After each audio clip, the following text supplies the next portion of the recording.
এখন এই মুহূর্তে আপনি যেখানেই থাকুন না কেন, আপনার হাতে থাকা স্মার্টফোন, ল্যাপটপ কিংবা আপনার ঘরের স্মার্ট ডিভাইস, জানেন কি এই সব কিছুর প্রাণ ভোমরা কোথায় কোথায় লুকিয়ে আছে সেই অদৃশ্য শক্তির উৎস, যা এক ঝলকে আপনাকে বিশ্বের যে কোনো স্থানে পৌঁছে দিচ্ছে? সেটা হলো ইন্টারনেট। কিন্তু এই ইন্টারনেট কি আকাশ থেকে পড়ছে? না, মোটেও না। এর জন্মটা কোনো ম্যাজিক নয়, বরং এক আশ্চর্য ঐতিহাসিক প্রয়োজন এবং এক দুর্দান্ত মানুষের নিরলস গবেষণার ফল। ইন্টারনেট কে আবিষ্কার করলো? এর পেছনের গল্প কি? চলুন আজ সেই রহস্যের তালা খুলি। আমাদের গল্পের শুরুটা ছিল খুব অদ্ভুত। 60-এর দশকে তখন গোটা বিশ্ব যুদ্ধের আতঙ্কে কাঁপছে।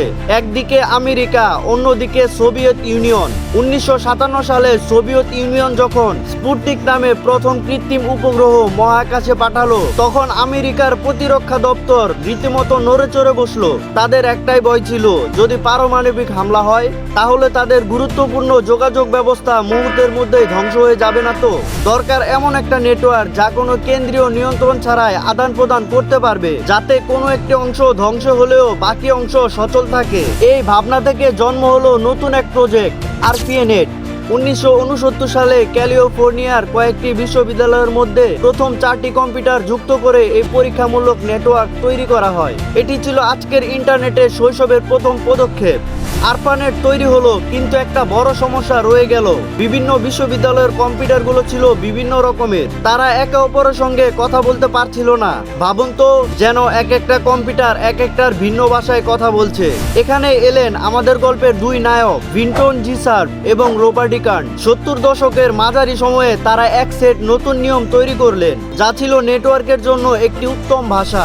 এর নাম দিলেন টিসিপি/আইপি। আপনার পাঠানো তথ্যকে ছোট ছোট প্যাকেটে করে ভেঙে গন্তব্যে পাঠায় এবং সেখানে আবার জোড়া লাগায়। এই প্যাকেজগুলো ঠিকানাকে সামলায়, অর্থাৎ কোথা থেকে আসছে এবং কোথায় যাবে তা দেখায়। 1993 সালের 1 জানুয়ারি যখন আরপানেট আনুষ্ঠানিকভাবে টিসিপি/আইপি গ্রহণ করলো, তখন থেকেই জন্ম হলো সেই নেটওয়ার্কের যাকে আমরা ইন্টারনেট বলে চিনি।